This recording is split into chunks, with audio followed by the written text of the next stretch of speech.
vibing with another show. Tell me everybody, can you catch this flow? We're breaking down myths, glass ceilings, so you know who we win. Tony, Dixon, and friends. They tell me that the sky's the limit. Your purpose calling you, baby, you make the difference. Take charge, do you know who you win? Tony, Dixon, and friends. Who we win? Tony, Dixon, and friends. Yeah, yeah. Tony, Dixon, and friends. Tony, Dixon, and friends. Who we win? Tony, Dixon, and friends.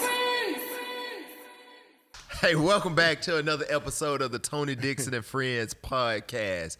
If you are a return viewer and listener, welcome back. And if you are a first-time listener and viewer, we ask that you like, share, and subscribe to the Tony Dixon and Friends podcast, where we have real conversations about life, lessons, and purpose. I'm Eric McAlpin, and I'm here with my big brother, Mr. Kelf Bailey. What's up, B? What's going on, KB? Good, man. Man, how them kids? Doing good. Appreciate you asking, man. Hey. Doing great. Hold on, listen. You better give a shout out to your kids real quick, I man. better do that. You right about that. Mr. Elias Bailey, there you go. Shout out to you. And then I also got to correct one thing, too. I said earlier that my daughter was 11 years old. She had a birthday in September. She's 12. So, baby, I know how old you are, so I know you get over for that. Shout out to Elise. We had to blink that out. And then we're also here with Mr. Big Brother himself, Mr. Tony Dixon. What's TD. up, man? What's going on, What's man? up, fellas? What's up, fellas? Man, life is good, man. How you been? Life is great, man. Come Life on, is man. Yes, sir. Listen, your kids. Yeah. You got you a college student, man. Two. Oh, two college students, man. Right? Yeah. How is that? Hey, well, I'm going to have one soon, so you just prophesying because my youngest one just is a freshman at Howard University, and then my oldest one is a senior at Weber State out in Utah. So he's very close to graduating. So by the time this air, I may be down to one. You might be down to one. Yeah, man. I might be down to one. Come on, man. That's good, man. Well, hey, so today we want to, yes, sir. I get a hand, so when Kev raises his hand. Not going to let you do it. I'm going to save you some heartache. You better shout out Mini-Me right now. Yeah, buddy, because I had to save him. Yes. Oh, yeah. You got to give a shout out to Erin McAlpin, my daughter, and the entire Eastwood Middle School volleyball team. You know, hey, this was my first year being a volleyball dad. You know, I've learned a couple of cheers. OU, T out. That's all I know, man. Still trying to learn the concept of volleyball, man. So shout out to Erin McAlpin, my daughter. I love you, and the entire Eastwood Middle School volleyball team. I got you, Air. Yeah. You would know got all of us. Yes. You would know exactly what would have happened Yes. if this would have been, if she saw this, and I did not give a shout out. Thank you, Kill, for allowing me to go back into my house. Yeah. Right? Absolutely. Listen, so today we're going to have a conversation with former University of Alabama standout, former Dallas Cowboy, national sales leader, but now we get to call him an author, Mr. Tony Dixon. TD, you ready? Let's do it. So before we get into the conversation, the book is called Beyond the Glass.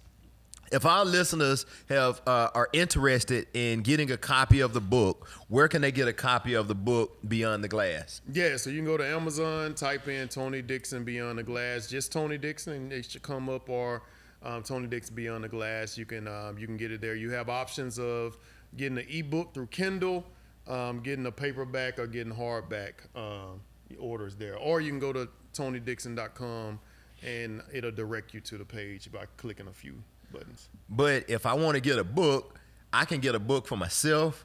I can get a book for a Christmas present, Absolutely. birthday present, Great holiday gift. Father's Day. Yeah, it's a lot of fathers need to go beyond the glass. A lot of fathers need it. Graduation gift. Oh, absolutely. After you graduate, you need to go beyond the glass. And I can get I can buy a book and gift it because it's Monday, Tuesday, Wednesday, Thursday, Friday, or Saturday. That's right. Any day. Any day. I can buy a book for myself and gift it to somebody else as well. There's no better gift out there. Come on, man. Yeah. So, TD, let's have a conversation about the book, man. I know that you're a very spiritual and faith-based book individual. Talk about how your faith played a part in you writing the book, and where did you have any inspiration that dealt with your faith to help you write the book? Yeah, I think it really goes back to the foundation that my parents really set for me. I think it's definitely true. You train a child the way they should go, and when they're old, they won't depart from it. And I'm a living testimony of that, to where, a lot of times, going to the vacation Bible schools or going to the revivals, and even though I might have been asleep on the back pew sitting on hymnals, But you were there. I was there. But you were there. I was there, and so I have to thank, my mom, for the times where I gave her the evil looks and acted like a brat. You still said, no, you going, and I think, those were the times that grounded me in it. And when things got tough, along the way, I had that foundation, even when I may not have been, living beyond the glass, when I was, dimming my light, or when I was, going through moments of eyes being wide shut. There was a refuge, like there was a home to come to. So I think in many times in my life, I was like the prodigal son. Yeah. I may not have asked for the full inheritance when I came home, metaphorically, but there were times when I was out there and realized, like, this ain't working, man. It's better. It's a better life on the other side, and I found my way back home. So this book is really, I think, when you think about Beyond the Glass, a life of purpose and impact, is really me looking back and seeing those moments where I wasn't as lost as I thought I was, but definitely had I not been grounded in some of these foundational principles, it could have went the other way easily. Yeah. No, I mean, we've had the opportunity here to kind of journey through the book a little bit. Yep. And talk through some of the chapters. Like I said earlier, man, you've done a tremendous job with the name of each chapter, just how they draw you in.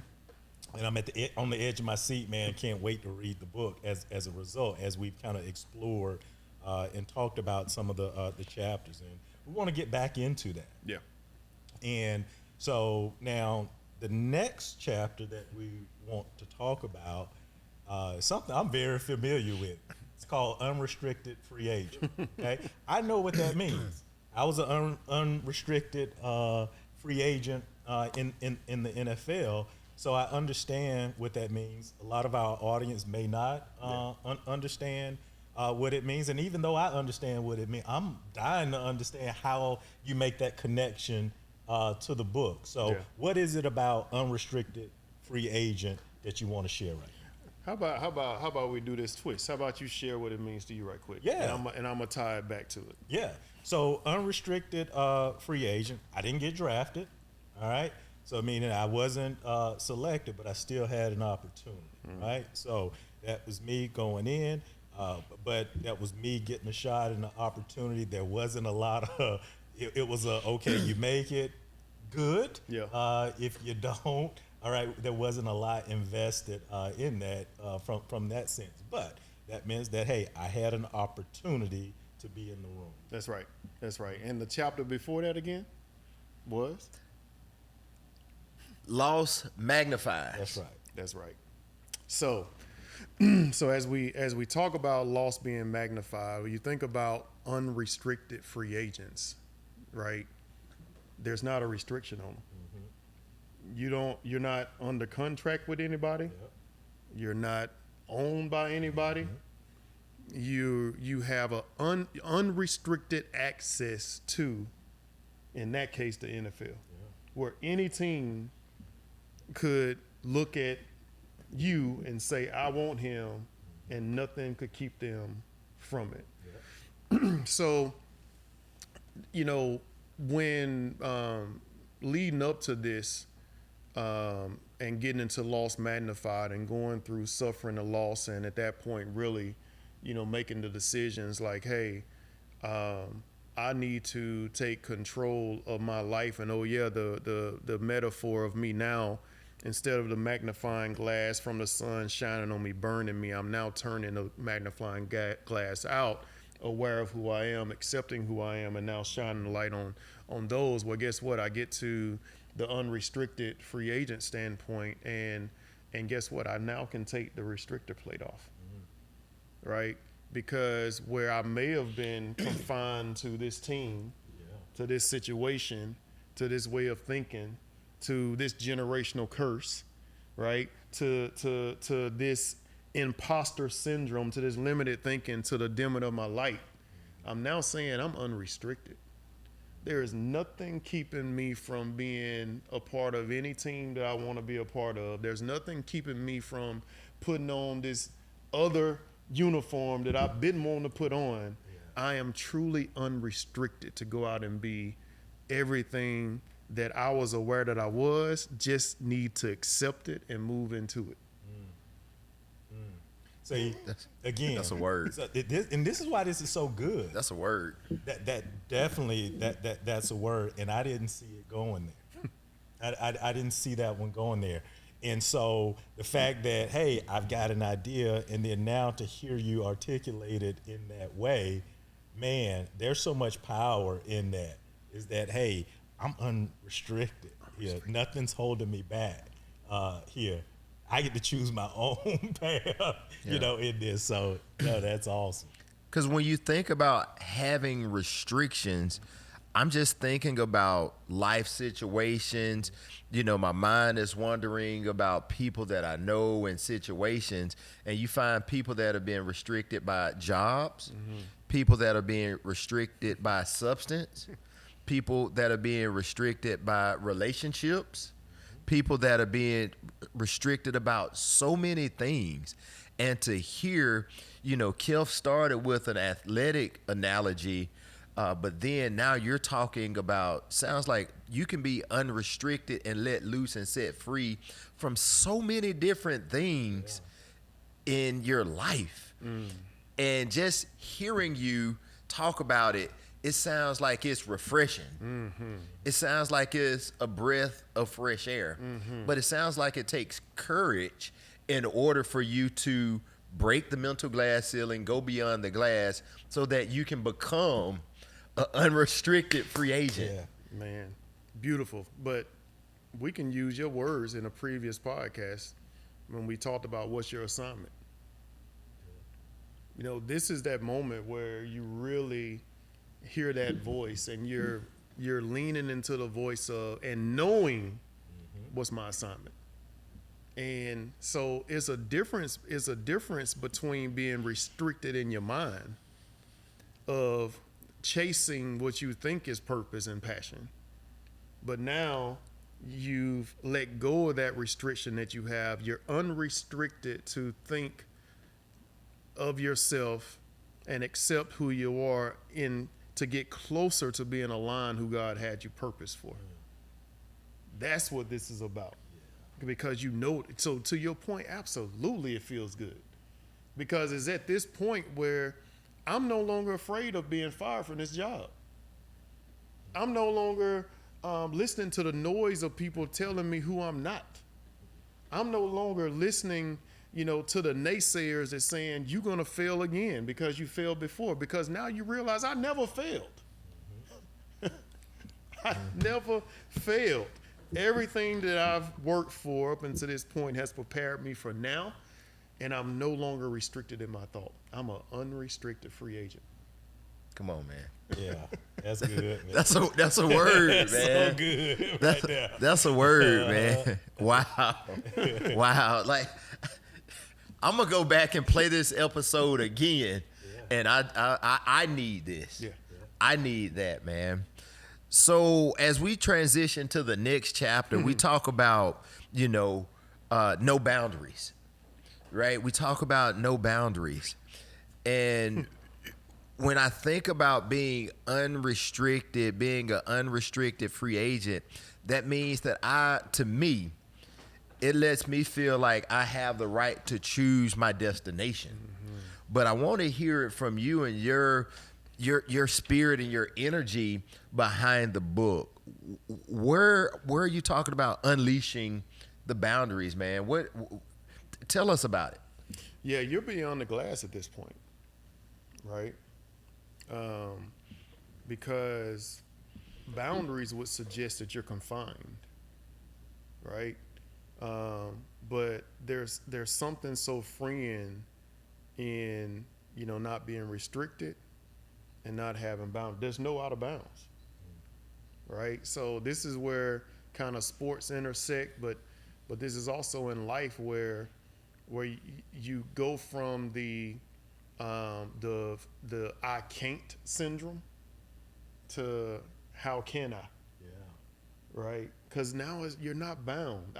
I think about the times when I was a child and really had the explorer mentality, and within that explorer mentality, every day was an adventure. I woke up. I'll never forget. Those from the South, kudzu, or sticker briar bushes, what we call them. Yeah. Right. So there was a trail at my grandmother's where, if you're familiar with how they used to go and plow out roads, they had bore out this road. One side was a train track, the other side was a dirt road, but in the middle was that hill. And then that hill had grown all this shrubbery and sticker briars and kudzu. Well, it probably was, let's say, about 50 yards, 60 yards long. Well, one summer, in my little mind, I said, well, we're gonna plow a path in here. And the idea was, if grandmother or anybody ever got out after us, they weren't finna come with them sticker briars.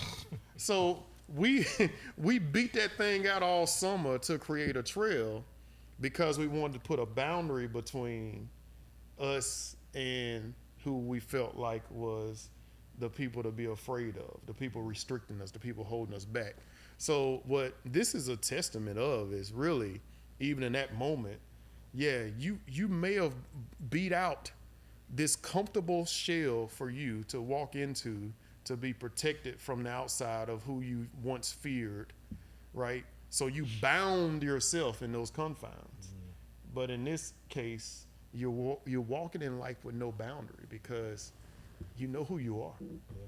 You know what your passion and your purpose is, and you stepping into that assignment. So when you know you're walking in that assignment, it's no boundaries.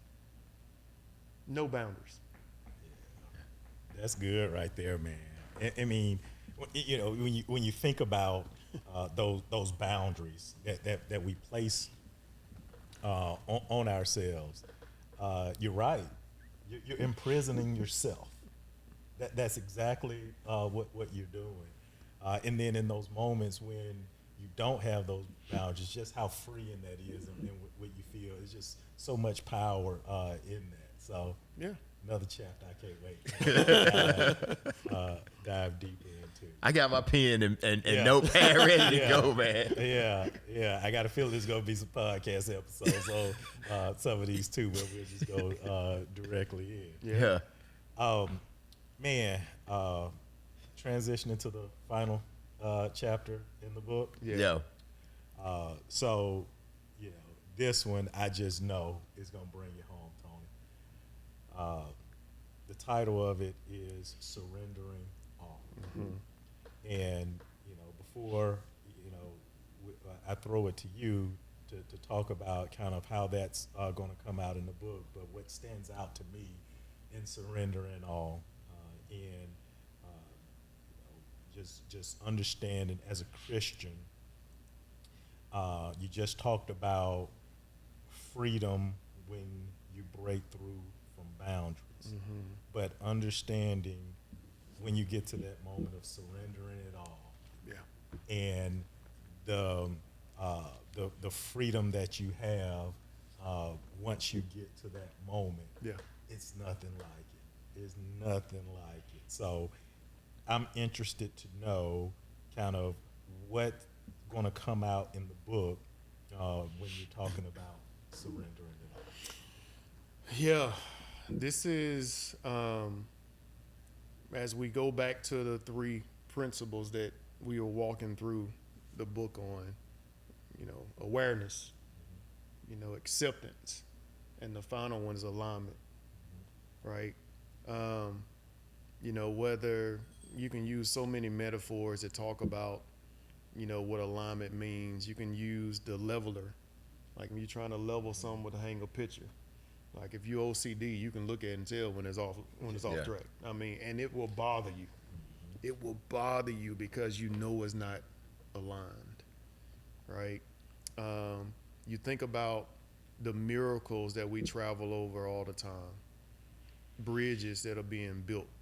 If you see a bridge being built in stages, you would marvel at the how accurate the engineers are to be able to prepare to lay this pillar here to know that when I come with this next phase, it's gonna fit exactly like it should. Puzzles, I've talked about, I love puzzles before. When you create the border of the puzzle and you start filling it in, though that piece may look like it should go there, and sometimes you can stick that piece in there and it look like it fit, but you get to the end, you realize, where is this one supposed to go? Because that puzzle piece didn't fit the way it should. Awareness of who I was, accepting who God intended me for to be, and then being aligned, surrendering it all to say, regardless of what I face going forth, I'm going to surrender it all and I'm going to walk in this purpose. I don't know where it's taking me.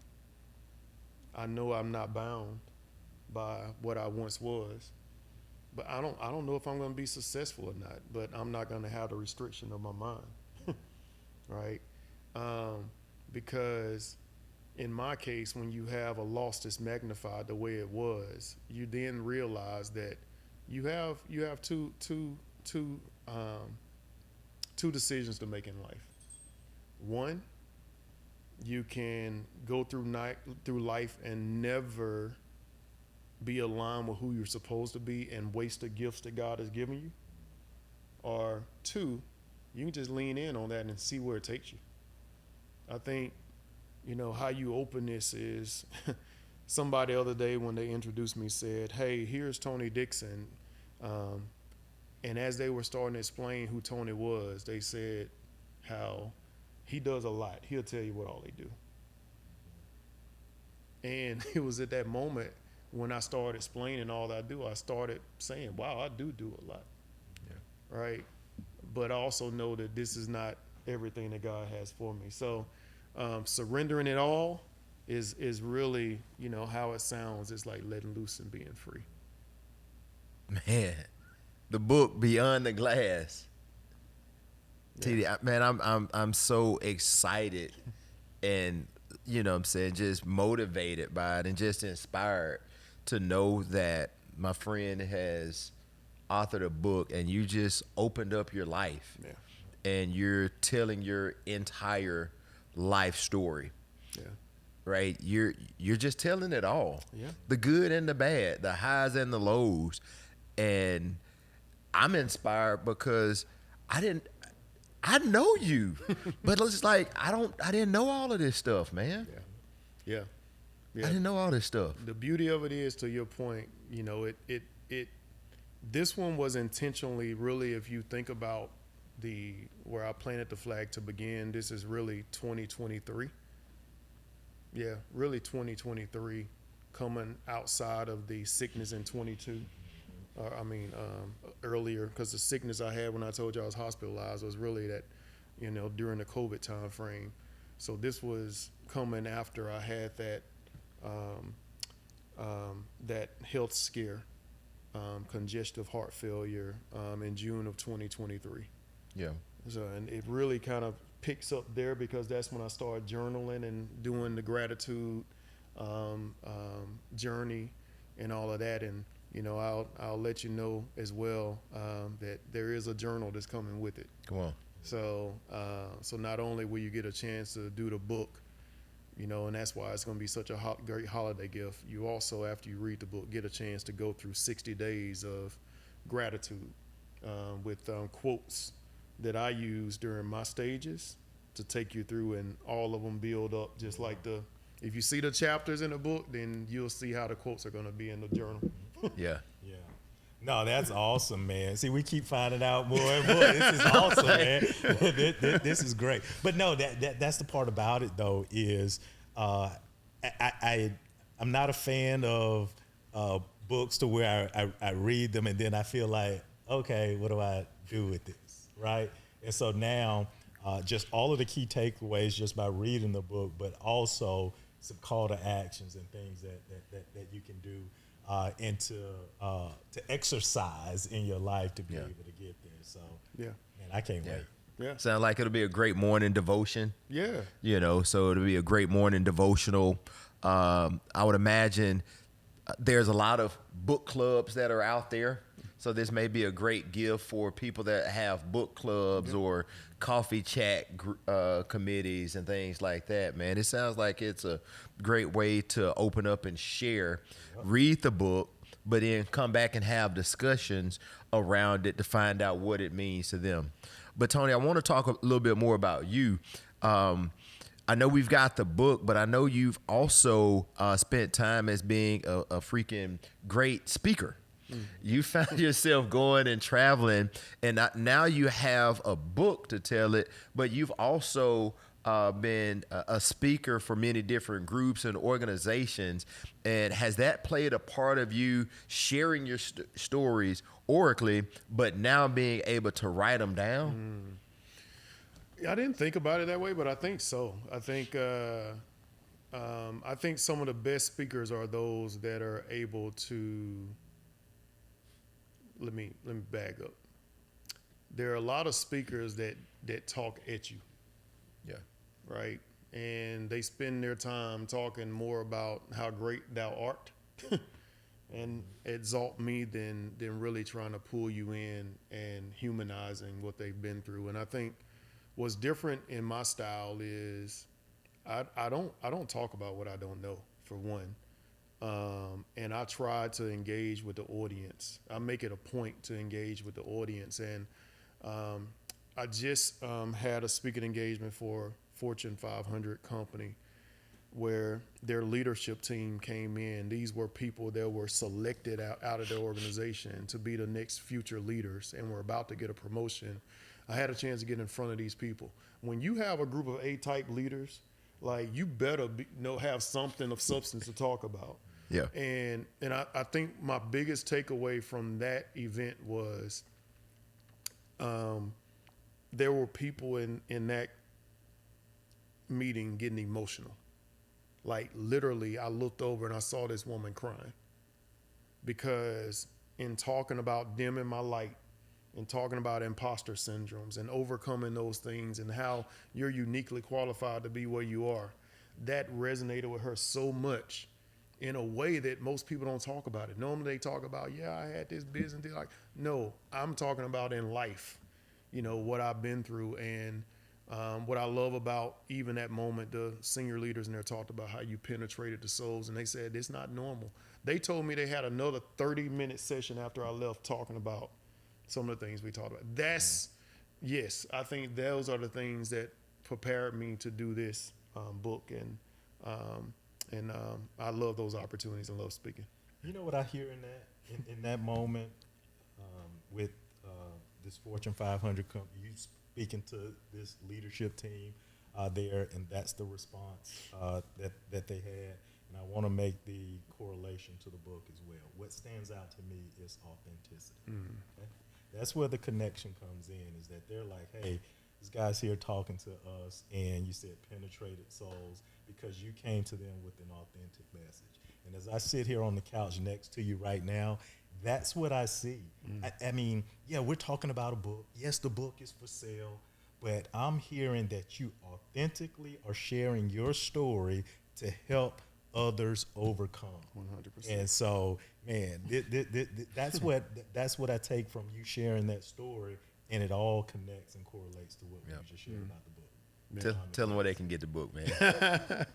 Hey, TonyDixon.com. You can get information about it. Eventually, I'll start putting on where I'm doing book signings and all the other stuff. But you can go there and get the information, or you can go to Amazon and type in Tony Dixon, and it'll pull up Beyond the Glass, A Life of Purpose and Impact. Keith Bailey, Eric McAlpin, and the author, Mr. Tony Dixon. Thank y'all so much.